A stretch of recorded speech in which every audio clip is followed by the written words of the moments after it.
Si t'as un chien réactif, alors écoute bien, parce que je vais t'apprendre un des trucs que tu dois absolument retenir. Si tu comprends ça, t'es obligé de progresser. La plupart des chiens peuvent être réactifs parce qu'ils se sentent inconfortables avec quelque chose. Ça peut être un humain, un chien, une moto, un bateau, peu importe. Quand un chien ressent ce genre de sentiment de stress, d'anxiété ou de peur par rapport à un élément, il a trois réponses comportementales possibles. On appelle ça les 3 F. Freeze, flight and fight. Donc si je traduis arrêter de bouger, fuir ou se battre, faire une demande de mise à distance, aboyer, agresser, mordre, peu importe. On est bien d'accord que souvent ça part de la même émotion de base, mais le chien peut choisir une réponse comportementale différente en fonction de l'environnement, des apprentissages ou de plein de choses. Mais alors comment ça se fait qu'un chien qui pouvait initialement choisir la fuite ou l'évitement peut se mettre à aboyer ou à agresser? Eh ben c'est parce que souvent, ce qui arrive, c'est que le chien va finir par essayer de trouver la réponse comportementale la plus efficace. Parfois, la fuite, ça marche pas, parce que le chien est tenu en laisse, parce que l'endroit est étroit ou clos, donc le chien va se mettre à aboyer. Parfois, ça fonctionne bien, donc le chien se dit ah super, voilà une réponse comportementale qui marche bien.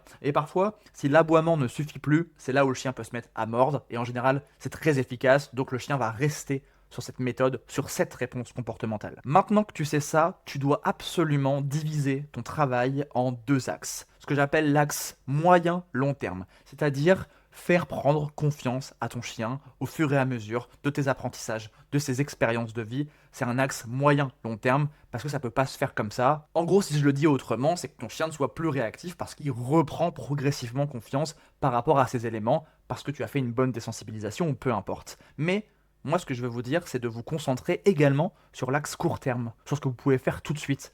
C'est-à-dire lui apprendre ou lui réapprendre à choisir la réponse comportementale de fuite ou d'évitement.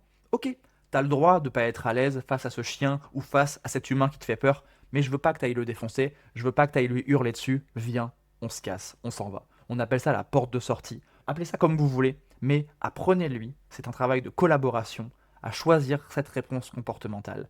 Et déjà, vous allez éviter les réactions. Vous allez avoir un chien qui arrive à prendre cette option de fuite. Et magiquement, le travail va devenir un peu plus simple. Et pour ceux qui aimeraient savoir comment est-ce qu'on apprend cette fameuse porte de sortie à son chien, comment est-ce qu'on lui apprend à choisir cette réponse comportementale de fuite, bah abonne-toi, on verra.